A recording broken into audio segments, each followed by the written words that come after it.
Olá pessoal, tudo bem com vocês? Aqui é o professor Bruno Oliveira. Bora começar mais uma aula do nosso curso Escola de Direito Eleitoral. Nesta aula nós falaremos sobre a primeira ação eleitoral, a famosa ARC, Ação de Impugnação ao Registro de Candidatura, a IRC, muito comentada, muito discutida e simples. Você que vai advogar, por exemplo, em uma campanha eleitoral e deseja o seu candidato, o seu partido político, coligação ou federação que você presta serviços, você, a partir da aula de hoje, vai saber como manejar uma ação de impugnação ao registro de candidatura, utilizando-se a nomenclatura ARC, ok? Então, essa é a primeira ação que nós vamos trabalhar no nosso curso Escola de Direito Eleitoral.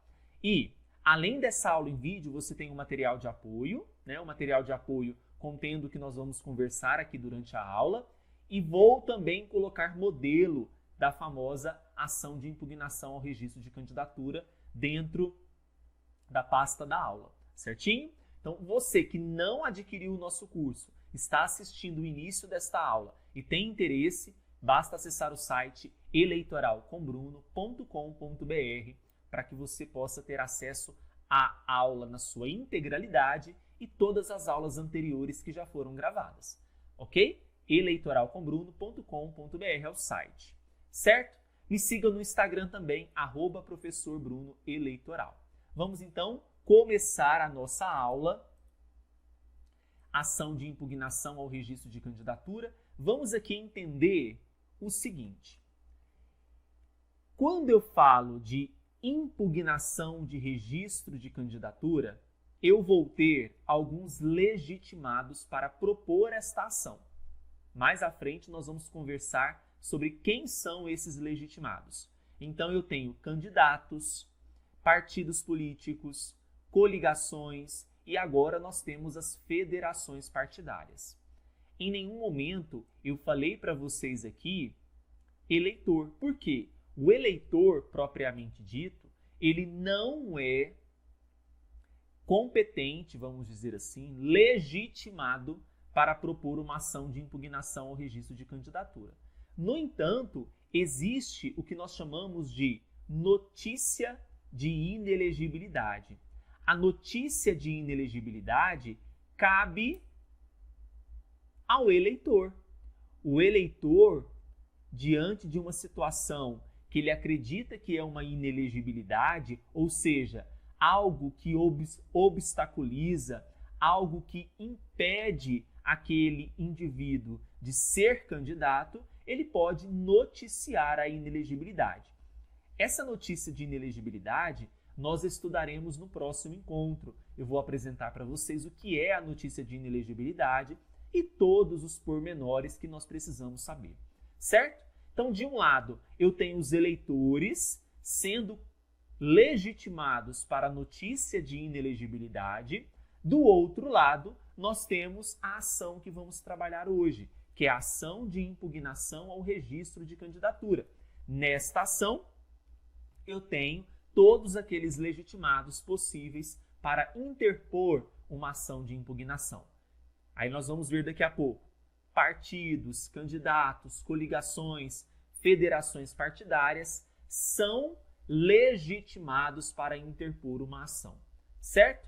E nós vamos ter, inclusive, a necessidade do que nós chamamos de advogado, da capacidade postulatória. Preciso de um advogado legitimado ali, em conjunto com aquele candidato que deseja impugnar o registro de um outro candidato, por exemplo. Nós precisamos da presença de um advogado. Precisamos da sua presença, que você que está nos assistindo nesse momento, certo? Bom, o objetivo, muito simples. A própria ação, o próprio nome da ação, nos mostra qual é o objetivo dela. A ARC busca impugnar o registro de uma candidatura, ou seja, impedir que um candidato seja registrado. Eu vou impedir que um candidato seja registrado. Veja, eu tenho o pedido de registro, certo? Daquela candidatura. Vou ter um prazo, eu não vou ter ad eternum para poder propor ação de impugnação. Eu tenho que ficar ligado, né? Eu tenho um prazo para impugnar aquela candidatura. Uma vez que a Justiça Eleitoral, daqui a pouco nós vamos falar sobre isso, uma vez que ela publica esse deferimento de uma determinada candidatura, e você sabendo da presença de algo que pode impedi-la, você vai ter um prazo para propor esta ação. Então, o objetivo primordial da ação de impugnação ao registro de candidatura é o quê? Impedir que um candidato seja registrado. Bem, o que gerará esta ação? Nós vamos ter várias causas. E eu vou apresentar para vocês aqui várias dessas causas que poderão subsidiar você na hora de fazer a sua própria petição de impugnação, né? Então, nós vamos ter dentro desta petição se você é legitimado ou não, a competência, os fatos, e dentro desses fatos nós vamos ter o que aconteceu para que você está propondo aquela ação de impugnação, né? Nós vamos ter a causa de pedir, nós vamos ter os pedidos da ação. Então, basicamente, esta é a estrutura de uma ação de impugnação ao registro de candidatura. E o porquê desse pedido, nós vamos observar aqui as possíveis causas. Então, a primeira delas é a seguinte: a ausência de uma ou mais causas de elegibilidade.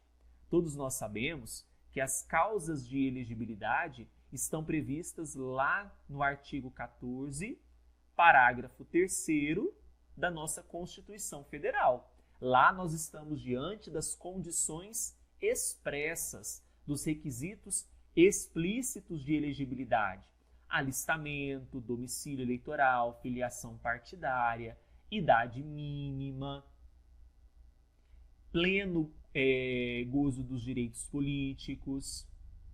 Então, nós temos uma série de requisitos, a própria nacionalidade, uma vez que ausente um desses requisitos, vai impedir a candidatura daquele indivíduo. Certo? Mesmo que ele preencheu todas as outras, se uma ficou faltando, não interessa. Esta ausência desse requisito gerará problemas para esse candidato, né? Então, primeiramente, a nacionalidade brasileira. Quando eu falo de nacionalidade brasileira, nós temos os que são brasileiros natos e nós temos os que são brasileiros naturalizados. Bem, se a disputa é para o cargo de presidente e vice-presidente da República, exigirá que seja brasileiro nato.